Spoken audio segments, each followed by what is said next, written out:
Magali Berda a lancé un nouveau projet dans l'influence sans payer les anciens influenceurs et ses dettes. Mila Jasmine règle ses comptes et balance toute la vérité.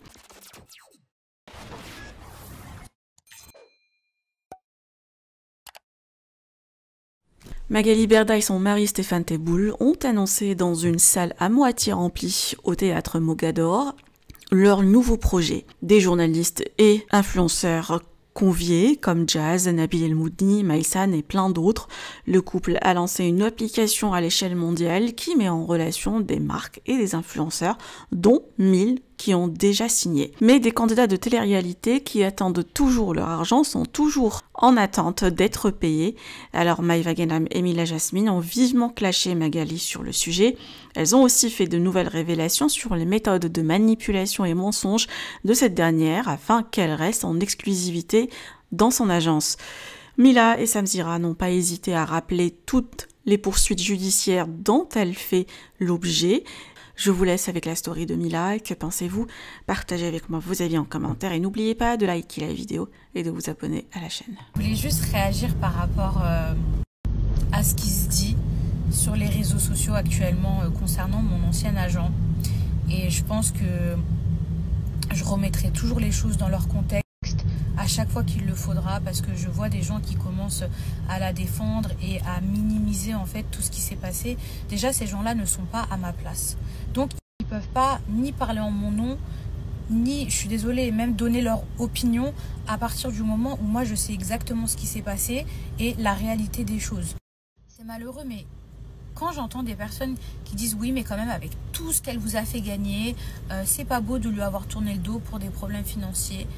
Combien de fois, moi, quand elle me faisait croire qu'un virement était parti, je lui disais mais il y a un problème, il y a un souci, je sais pas, parle-moi-en. Si dès le début elle avait été honnête et qu'elle n'avait pas enchaîné mensonge sur mensonge, moi ce que je lui reproche c'est sa manipulation. Et quand vous dites oui avec tout ce qu'elle t'a fait gagner, mais elle aussi a gagné de l'argent. Enfin, je veux dire, elle prenait ça comme. Elle faisait pas ça, elle faisait pas du bénévolat, elle faisait pas ça pour le peuple. Je veux dire, elle prenait minimum 30% sur moi, sur nous. Je vous l'ai déjà expliqué, son travail, c'était d'ouvrir mes mails, de s'assurer que les placements de produits soient en bonne et due forme, de faire la connexion en fait. Et ensuite, c'était à moi de faire tout le travail, c'est-à-dire de poster, de respecter le brief point par point, parce que sinon, vous savez, les marques, elles sont pas contentes, de faire un minimum de code, sinon les marques, elles sont pas contentes. Moi, j'avais toute cette pression et elle prenait une com pour avoir fait, entre guillemets, la transaction et normalement avoir son service juridique. Et pourquoi je vous dis normalement avoir son service juridique qui devait vérifier les placements de produits? Parce que 1 an, 2 ans après, finalement, je m'aperçois qu'elle m'a fait faire des placements de produits qui n'étaient pas en règle. Ça veut dire que non seulement elle ne m'a pas payé, mais en plus elle m'a fait faire des placements de produits qui n'étaient pas en règle. Donc même son travail d'agent, elle n'a pas su le faire. Donc ça va au-delà de l'argent, je ne sais pas comment vous expliquer. Ça veut dire qu'on est face à une personne qui n'a pensé qu'à elle, qu'à ses intérêts. Combien de fois je lui ai dit si tu as des problèmes, si ça va pas, ou alors dans ce cas-là, ben, laisse-moi partir. Il faut savoir que elle, non, elle voulait des contrats d'exclusivité. Elle voulait pas nous laisser travailler avec d'autres marques, sauf qu'en parallèle, elle n'était pas capable de nous apporter suffisamment de placements de produits. Mais pas parce que on n'était pas rentable, parce qu'elle était trop concentrée dans tout ce qui se passait dehors, à l'extérieur, ce qui se disait sur elle, ou sur sa vie privée, ou sur son mariage. Et bien évidemment que quand tu dois une tonne d'oseille aux gens et qu'en parallèle tu fais un mariage à 400 000 €, mais bien sûr que ça la fout mal. Quand je vois les gens qui disent oui, tu craches dans la soupe, etc. Bien sûr qu'on a gagné de l'argent ensemble, mais encore une fois, elle prenait sa com. Elle prenait sa com pour nous mettre en relation et normalement m'assurer un service juridique, elle n'a pas réussi à m'assurer, mais elle m'a fait aucune certification. Je veux dire, c'est pas elle qui a certifié mes réseaux sociaux. Regardez, jusqu'à aujourd'hui, je suis pas certifiée sur Snap. Elle m'a pas décroché un travail de fou, de chroniqueuse ou dans un rôle ou dans. Enfin, elle n'a pas changé. Même là, je parlais globalement pour les influenceurs. Elle n'a pas changé notre vie, elle n'a pas fait en sorte qu'on fasse un meilleur, de la meilleure création de contenu, etc. Elle n'a pas créé le métier d'influenceur. C'est pas vrai. Dès le départ, elle avait dit qu'elle avait des problèmes.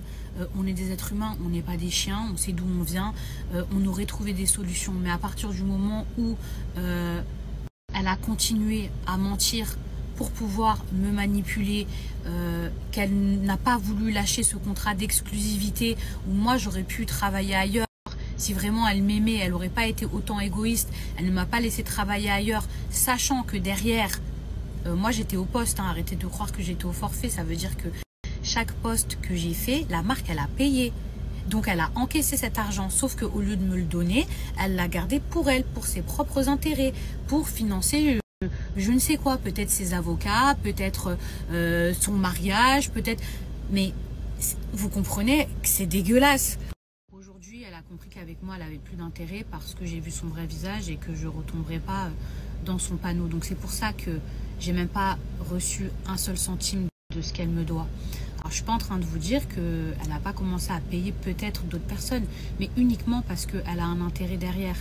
Mais le jour où ces influenceurs, ils vont se faire carotte, parce que ça va arriver, c'est comme ça, c'est dans sa nature. Elle faisait ça déjà avant même d'être notre agent, vous l'avez vu, vous savez qu'elle a des histoires, qu'elle a des antécédents, donc elle recommencera. Sauf que vous, là, les influenceurs qui actuellement la soutenez, il ne faudra pas venir pleurer, parce qu'on vous a prévenu. Vous n'aurez aucune crédibilité, et sincèrement, ce sera bien fait pour vous.